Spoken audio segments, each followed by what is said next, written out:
Let's start with Ohio State, the main character of the Big Ten, and boy do they know it. The fan stereotype, loud, entitled, and treating every Saturday like it's a constitutional right to win by 30. They brag about everything: the national titles, the Heismans, the draft picks, the Block O, and the time they once beat Michigan with a backup QB, third-string QB, and probably a guy from the intramural league. But what the rest of the Big Ten can't stand is the smugness. Buckeye fans act like every opponent is lucky to be in their presence, even when they're down at halftime. And don't get them started on Michigan, or do actually, it's half their personality. The embarrassing truth: for all that dominance, before their march through the first 12-team playoffs, they only had one national title in the playoff era. And Michigan? Yeah, they've taken the last few rounds. Suddenly, the Kings of the North are looking a little anxious. But to be fair, the wins are real, the players are freaks, and the program, still a monster. You might hate them, but they're almost always right. Now, Nebraska fans. Oh, sweet summer children. Their stereotype? Unmatched loyalty paired with unmatched illusion. These folks sell out every home game like it's 1995, even when they're 3-9 and working with their fourth offensive coordinator in the 2020s. They brag about the glory days, about Tom Osborne, about option football like it was sent from God himself. And let's be honest, back then, they were untouchable. But other fan bases are exhausted by the nostalgia. Every new coach is finally the right fit. Every spring game is a rebirth. And every loss is just a temporary speed bump on the road back to greatness. The sad irony? Since joining the Big Ten, Nebraska's been more middle tier than menace. No titles, no playoff pushes. Just a whole lot of heartbreak and a lot of sunburned fans yelling about discipline. But here's the kicker: no one loves their team harder. The sellout streak is real. The optimism is eternal. And hey, if hope were a stat, Nebraska would be in the top 10 every year. Iowa fans are steady, stubborn, and suspicious of anything that looks like fun. They embody a Midwestern stoicism wrapped in a hoodie with a tiger hawk on it. These fans love defense, field position, and punting on 4th and 2 from the opponent's 36. They brag about consistency, about Kirk Ferentz, bowl games, and always being the team that ruins someone else's season. They'll tell you Iowa football is a lifestyle, not a product. But what other fans can't stand is the smug mediocrity. Hawkeye fans act like going 9-3 with an offense from the Eisenhower era is actually proof of genius. But the truth is that their offense has been so historically bad that it became a national meme, and instead of change, they doubled down and put Ferentz's son in charge of play calling for a time. Nepotism meet 3-yard out route. Still, there's something about Kinnick at night, waving to the Children's Hospital and forcing Wisconsin into a 13-10 trench war that just feels like Big Ten football. You laugh until you look up, and they're somehow 8-2.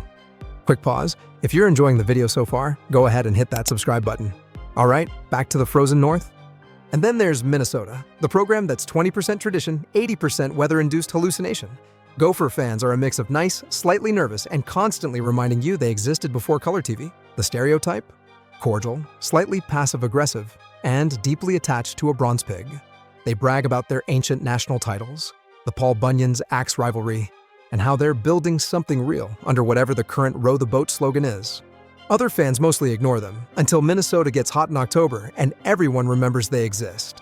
What the rest of the conference hates: the occasional superiority complex, especially when they go 10-2 and start throwing shade at Wisconsin like they haven't been Big Brother for 30 years. The embarrassing truth? For all the tradition, they haven't won the Big Ten since 1967. That's not a drought. That's a generational curse. Still, the stadium's gorgeous. The vibes are weirdly wholesome.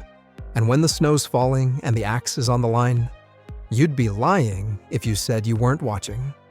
Up next, USC, the Hollywood kid who transferred into the Big Ten and immediately started acting like they owned the building. The stereotype? Flashy, smug, and convinced that every other program is just a lesser version of what they already are.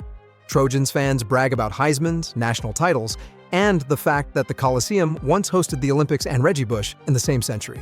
They act like recruiting is destiny, LA is paradise, and defense is someone else's problem. What the rest of the Big Ten hates? The vibe. USC walks in like the cool kid at the Midwest church picnic, sun-kissed, overconfident, and refusing to eat anything with ranch. The embarrassing truth? They haven't been relevant on the national stage since Crank That was on the charts. Every few years, they convince you they're back, only to get steamrolled by Oregon, or give up 500 rushing yards to a team from the Midwest that still runs fullback dives on 2nd and 8. Still, If they ever figure out defense, it's over. The swagger can be backed up. They just have to stop letting Purdue light them up like it's the Rose Bowl in 2001.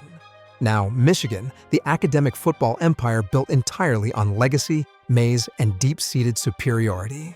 The stereotype? Smug, cold, and quoting their all-time win total like it's a Bible verse. Wolverines fans brag about everything. 1,000 wins, more rivalries than you can count, the big house, the helmets, and now, finally, a national championship that wasn't filmed in black and white. But the rest of the country? They're sick of the arrogance. Michigan fans act like they cured polio and invented zone blocking. And when they beat you, they'll remind you. When they lose, it's the refs, the wind, or deep state SEC bias. The historical irony? For decades, they were the kings of almost.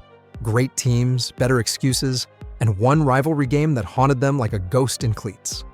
But now they're bullies again. And worse, they're likable bullies. You don't have to love them, but you better start game planning for them. Penn State fans are loyal, proud, and just a little defensive, for obvious reasons. The stereotype? Whiteout warriors who treat Beaver Stadium like a sacred temple, even if it's 19 degrees and the offense hasn't scored in 6 quarters. They brag about tradition, about linebacker U, about Paterno, and now about being just this close to breaking through the Big Two's glass ceiling. What drives other fans crazy is the martyr complex. Every loss is a conspiracy, every playoff snub is an injustice, and every win is proof they're disrespected nationally. The embarrassing truth. Since the playoff began, Penn State's been stuck in eternal third place. Clearly good, occasionally great, but never quite elite. And yes, they still think 2016 should have been their year. Rutgers fans are unique. They're not just outsiders. They're the Big Ten's weird East Coast cousin who still calls it the gym instead of a weight room. The stereotype? Grumpy, sarcastic, and still a little shocked they got invited to this party. They brag about being the birthplace of college football, which is technically true and spiritually hilarious. Mostly, they brag about being in the Big Ten at all, like a commuter school who somehow got into the Ivy League. What other fans hate? The fact that Rutgers exists at all in this conference. They're the eternal punching bag, the team you forget about until you check the scoreboard and go, oh right, Rutgers is still here. The embarrassing truth? For all the money, all the recruiting territory, and all the time, they've done very little with it. But every now and then, they get spicy and upset someone. Indiana, the football team everyone forgets, until basketball season ends. The stereotype? Sad optimism. Hoosier fans know what's coming, but they still show up with a soft pretzel and a dream.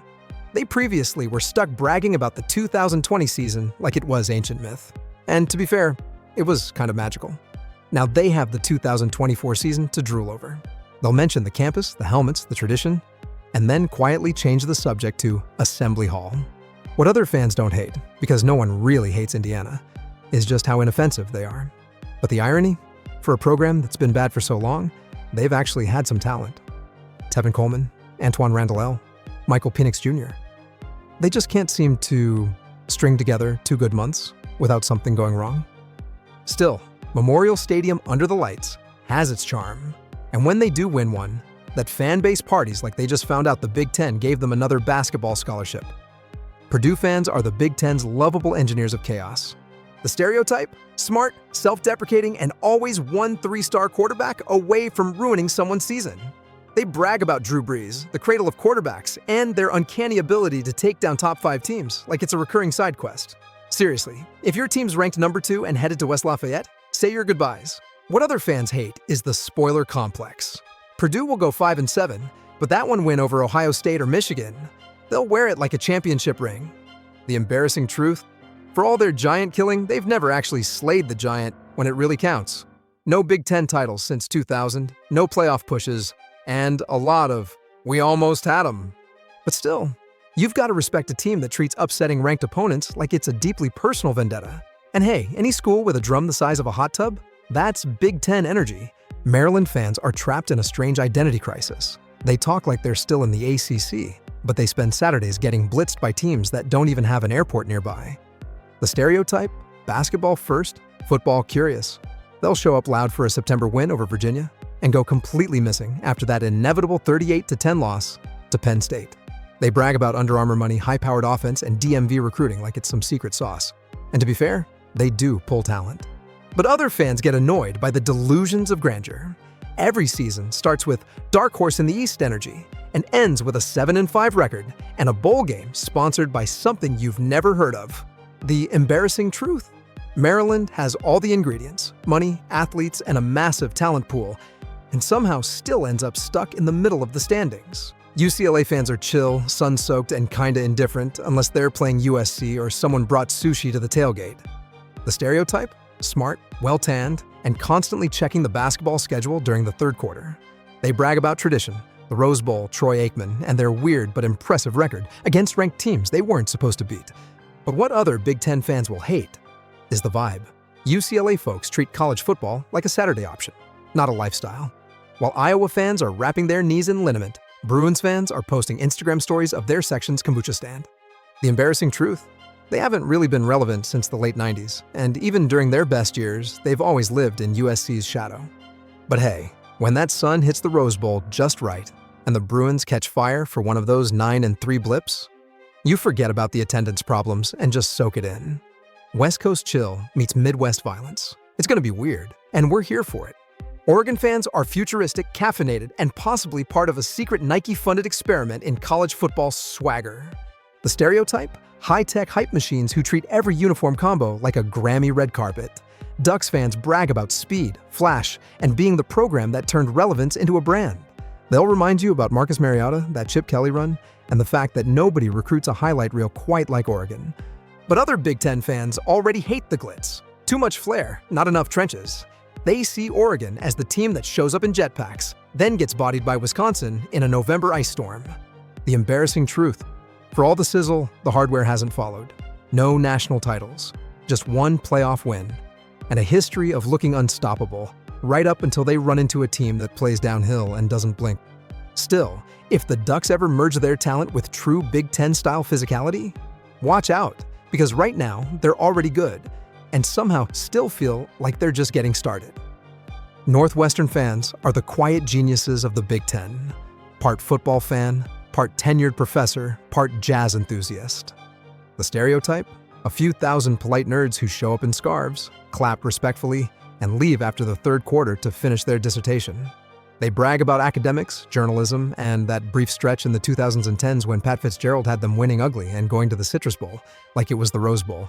What other fans hate? The attendance.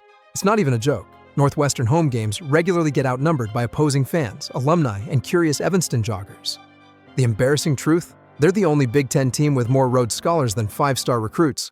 But every few years, they have gotten feisty and won the West, forcing the rest of the league to spend a week pretending they might pull off a miracle in Indy.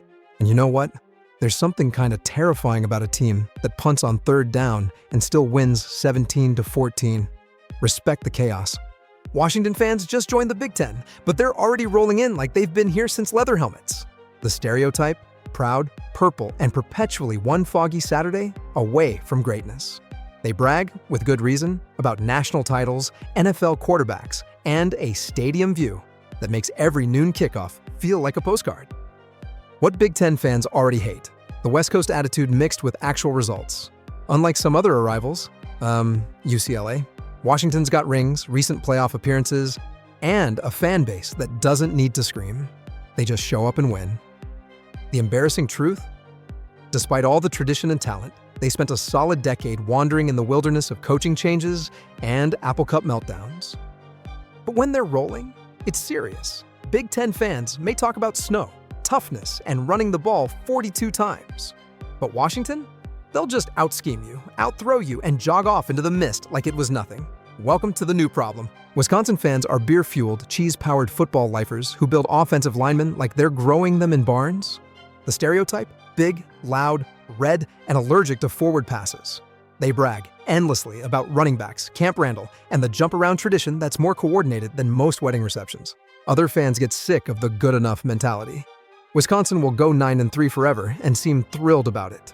And yeah, every quarterback is a game manager by design. The embarrassing truth? For all that success, all those 10-win seasons, they've never made the playoff. Not once. They get close, then lose to Ohio State by 40 in Indy. But when that snow hits, the fullback rumbles for 6 yards a pop, and the crowd's doing synchronized poker rage, you're not just losing, you're getting steamrolled by a human tractor. They may never win it all, but you'll feel it on Sunday. Illinois fans are a strange mix of nostalgia and nervous optimism, like a family that keeps showing you baby photos of a kid who's now 43. The stereotype? Quiet, realistic, and always one basketball season away from forgetting football happened. They brag about Red Grange, Dick Butkus, and that one Juice Williams-led team that stunned #1 Ohio State in 2007. What other fans can't stand? Honestly, no one really hates Illinois, although Brett Bielema might be trying to change that. They're like the background music of the Big Ten. But the irony? For a program with tons of in-state talent, a rich history, and a top-tier campus, they've been mostly forgettable since Y2K. Still, when the defense shows up, the weather turns ugly, and they drag you into a rock fight in Champaign, you will have a bad time, and then they'll vanish again for 5 years. Classic. And finally, Michigan State, the Big Ten's grudge holder-in-chief. The stereotype? Angry, defensive, and forever obsessed with proving they're not little brother. Spartan fans brag about toughness, the 2015 playoff, and the Mark D'Antonio chip-on-the-shoulder era like it was gospel. And yeah, that Rose Bowl season? Still elite. But what other fan bases can't stand is the complex. MSU could go 11-1 and still be talking about no one respects us, like it's a recruitment pitch. The embarrassing truth? Since 2015, it's been rough. Inconsistent records, messy off-field headlines, and coaching drama that feels more Big 12 than Big 10. Still, there's something about Spartan Stadium in late October when the fog rolls in, the defense starts blitzing, and you realize, oh no, it's that kind of game. They don't always win. But when they do, they make it hurt.